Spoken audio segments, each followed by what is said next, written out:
Hello everyone, welcome to online economics class. Student chapter number 1 the story of village Palampur का और ये उस chapter से रिलेटेड थर्ड वीडियो है। लास्ट वीडियो में हमने डिस्कस किया था अबाउट द मल्टीपल क्रॉपिंग और साथ में हमने ये स्टडी किया था कि किस तरह से हम सेम पीस ऑफ लैंड पर क्रॉप प्रोडक्शन को इंक्रीज़ कर सकते हैं। इसमें हमने देखा कि लास्ट 40-50 ईयर्स में जो वीट और राइस की प्रोडक्शन है उसको लेके ग्रीन रिवॉल्यूशन, जिसको हरित क्रांति भी कहते हैं, का कंट्रीब्यूशन बहुत ज़्यादा रहा है। और आफ्टर द ग्रीन रिवॉल्यूशन ही ये पॉसिबल हो पाया कि हमारे इंडिया के अंदर use of HYV seeds increase हुआ और यूज़ ऑफ डिफरेंट मशीन्स और बेटर इरिगेशन फैसिलिटीज़ हम कर पाए। उसके बाद हमने ये पढ़ा था कि भाई क्या हमारी लैंड सस्टेन है, मतलब उसको धारण कर पाएगी। जो चेंजेस आफ्टर ग्रीन रिवॉल्यूशन हुए तो उसके कुछ ड्रॉबैक्स निकल के आए, जैसे सॉइल फर्टिलिटी कम हो गई क्योंकि heavy use of chemical fertilisers हुआ, और ट्यूबवेल का जब इरिगेशन हुआ उससे जो वाटर टेबल थी वो डिक्रीज़ हुई। ये भी हमने लास्ट वीडियो में डिस्कस किया था। चलिए आज हम डिस्कस करते हैं पालमपुर के अंदर डिस्ट्रीब्यूशन ऑफ लैंड कैसा है, या उसके फार्मर्स जो हैं उनके बीच में लैंड किस तरह से डिस्ट्रीब्यूट है। हमने ये स्टडी किया था कि 450 फैमिलीज़ हैं पालमपुर के अंदर, जिनमें से जो 1/3 है उन 450 फैमिलीज़ का, मतलब 150 फैमिलीज़ वो क्या है, लैंडलेस हैं। दे आर लैंडलेस फैमिलीज़ और उनके पास कोई लैंड नहीं है कल्टीवेट करने के लिए, और मोस्ट उनमें से क्या है, दे आर दलित्स। नाउ और जो रिमेनिंग है, the remaining families who own 240 families cultivate small plot of land. तो जो रिमेनिंग है बचती है उसमें से 240 फैमिलीज़ के पास स्मॉल प्लॉट ऑफ लैंड्स हैं।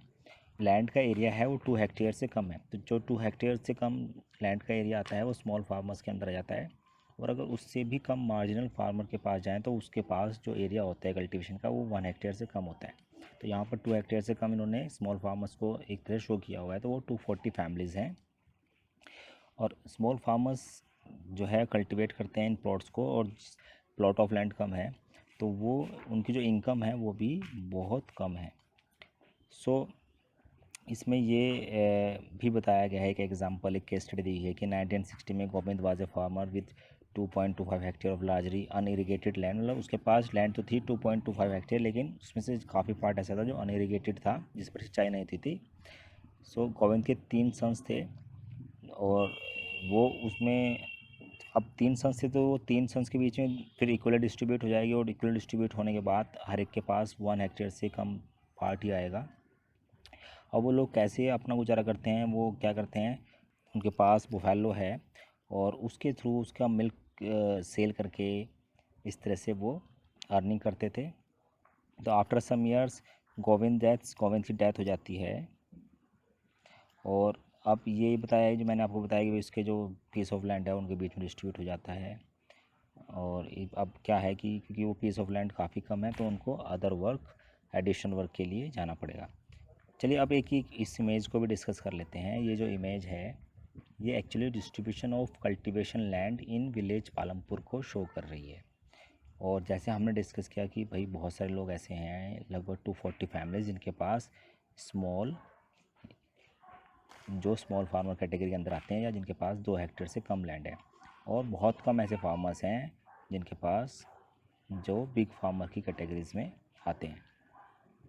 इसको थ्रू इमेज शो किया गया है।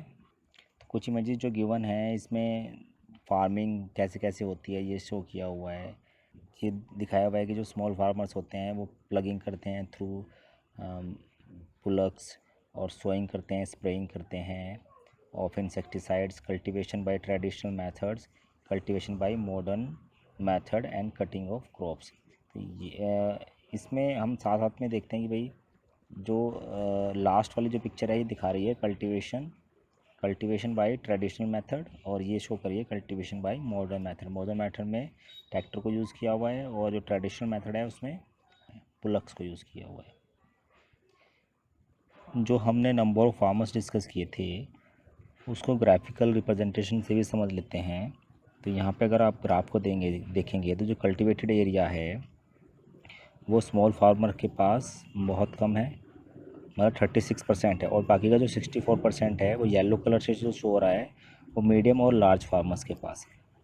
वहीं पर जो नंबर ऑफ फार्मर्स हैं वो मीडियम और लार्ज कितने हैं, है ना, वो 20% है खाली, और 80% कैसे हैं, स्मॉल फार्मर्स। तो जो ज़्यादा स्मॉल फार्मर्स हैं उनके पास कल्टीवेशन एरिया कम है। तो एक तरह से ये ड्रॉबैक है बहुत बड़ा, जिसकी वजह से स्मॉल फार्मर्स हैं उनकी इनकम जो होती है वो बहुत कम होती है, क्योंकि उनके पास कल्टीवेशन एरिया बहुत कम होता है। Let me discuss the next topic, जो ये कहता है कि who will provide the labour, labour कौन प्रोवाइड करता है। अगर हम रूरल एरियाज़ के अंदर देखते हैं, यहाँ पर डिफरेंट टाइप्स के फार्मर्स हैं, स्मॉल फार्मर्स भी हैं और बिग फार्मर्स भी हैं, क्योंकि फार्मिंग एक ऐसी एक्टिविटी है जिसमें लेबर की रिक्वायरमेंट सबसे ज़्यादा होती है, और farming requires a great deal of hard work. Small farmers along with their families, तो स्मॉल फार्मर्स क्या करते हैं, अपनी फैमिलीज़ के साथ अपना खुद का जो प्लॉट ऑफ लैंड होता है उसको खुद कल्टीवेट कर लेते हैं। तो इनको लेबर की रिक्वायरमेंट बाहर से नहीं होती है, इनके फैमिली मेम्बर्स ही कल्टीवेशन का वर्क करते हैं। तो thus they provide the labour required for farming themselves, तो वो अपनी आप ही अपने जो लेबर की रिक्वायरमेंट है पूरी कर लेते हैं। Medium and large farmers hire farm labours to work on the field, और जो मीडियम या लार्ज फार्मर्स होते हैं वो हायर करते हैं लेबर अपने फील्ड्स के लिए। अब ये फार्म लेबर्स आती कहाँ से हैं, ये फार्म लेबर्स जो बिलोंग करते हैं ये उन्हीं के आसपास के लोग होते हैं। ये वो लोग होते हैं जिनके पास लैंड नहीं होती है, मतलब लैंडलेस फार्मर्स होते हैं, क्योंकि हमने भी पढ़ा था कि पालमपुर के अंदर 1/3 या 150 फैमिलीज ऐसी है जिनके पास लैंड नहीं है। तो अब उनको अपनी गुजारा चलाने के लिए कहीं ना कहीं काम करना पड़ेगा। तो वो जो बिग फार्मर्स हैं या मीडियम फार्मर्स हैं उनके यहाँ काम करते हैं। ये वो फैमिलीज़ भी हो सकती हैं जिनके पास जो पीस ऑफ लैंड है, जो स्मॉल प्लॉट ऑफ लैंड है, मतलब लैंड जो है बहुत कम है, तो ये वो लोग भी हो सकते हैं। तो unlike farmers, farm labour do not have a right over the crop grown on the land, instead they are paid wages. अब इनको वेजेस दी जाती है by the farmer for whom they work. Wages can be in cash, wages कैसे होती है, cash भी हो सकती है और काइंड भी हो सकती है। काइंड में क्रॉप के थ्रू हो सकती है, जैसे वीट सीजन में वीट दे दिया जाता है, राइस सीजन में राइस दी जाती है। Sometimes labour get meals also, कुछ समय में जो लेबर होती हैं उनको खाना भी दिया जाता है बाय द फार्मर्स, ये जो ओनर होते हैं उनकी। Wages vary widely from region to region, wages जो होती है या उनकी जो दिहाड़ी जिसको बोलते हैं, मेहनताना जिसको बोलते हैं, वो रीजन के वाइज अलग अलग हो सकता है, और कभी कभी क्रॉप के वाइज भी अलग अलग हो सकता है। जैसे जो हार्वेस्टिंग और सोइंग सीजन होता है उस टाइम एक्टिविटी बहुत ज़्यादा होती है, और तो एट दैट टाइम जो लेबर है या वेजेस हैं वो इंक्रीज़ भी हो जाती है। फार्म लेबर होता है वो डेली बेसिस पे भी काम करते हैं, कुछ लोग ऐसे होते हैं जो फार्म एक्टिविटी करते हैं होल ईयर। एक एग्जांपल दिया है दाला का, जो कि एक लैंडलेस लेबर है और वो डेली बेसिस में ही काम करता है पालमपुर में, और उसकी वजह से वो मिनिमम वेजेस जो हैं डेली बेसिस में काम करता है। This means it must regularly look for work, इसलिए उसको रोज़ कहीं ना कहीं काम के लिए देखना पड़ता है जिससे उसको कहीं पे काम मिल जाए। और जो मिनिमम वेजेस है फार्म लेबर की गवर्नमेंट ने जो सेट की है वो 60 पर डे है, बट दाला गेट रुपीज़ 35 to 40। ये जो मिनिमम वेजेस हैं ये डिफरेंट बुक्स में डिफरेंट हो सकती है, ये थोड़ा सा पुराना PDF है तो ये शायद ऐसा शो हो रहा है, जबकि मिनिमम वेजेस जो गवर्नमेंट ने फिक्स किया है वो 270 के आसपास है। और जो दाला की अगर हम बात करें एक एग्ज़ाम्पल की, तो कहीं कहीं पर ये 160 भी पेड होती है। अब कितनी इतनी कम वेजेस क्यों हैं, इतनी कम वेजेस क्यों हैं पालमपुर के अंदर, अगर हम जिस विलेज को डिस्कस कर रहे हैं तो उसके पीछे एक रीज़न इन्होंने दिया हुआ है, हैवी कंपटीशन फॉर वर्क, क्योंकि वहाँ पर हैवी कंपटीशन है वर्क के लिए, मतलब ज़्यादा लोग काम करने वाले हैं और काम है कम। So people agree to work for lower wages, और इसलिए जो वर्कर्स होते हैं या फार्म लेबर होते हैं वो कम वेजेस पर एग्री हो जाते हैं काम करने के लिए। Dala complaints about his situation to Ramkaliya who is another farm labour, तो ये एक डिस्कशन दिखाया गया है कि वो डिस्कशन ऊपर दिखाया है कि ये दाला है ये रामकलिया आपस में डिस्कस भी कर रहे हैं कि ये कह रहा है कि भैया वो काम बहुत कम है, उसके पीछे रीज़न ये कह रहा है क्योंकि इसके पीछे रीज़न है कि बहुत सारी मशीन्स आ गई है, रामकली कह रही है, और जो हार्वेस्टिंग है वो ज़्यादातर मशीन्स के थ्रू होने लगी है। दाला कह रहा है कि अब तो सारा ही काम प्लगिंग, हार्वेस्टिंग, थ्रेशर्स इनसे होने लगा है।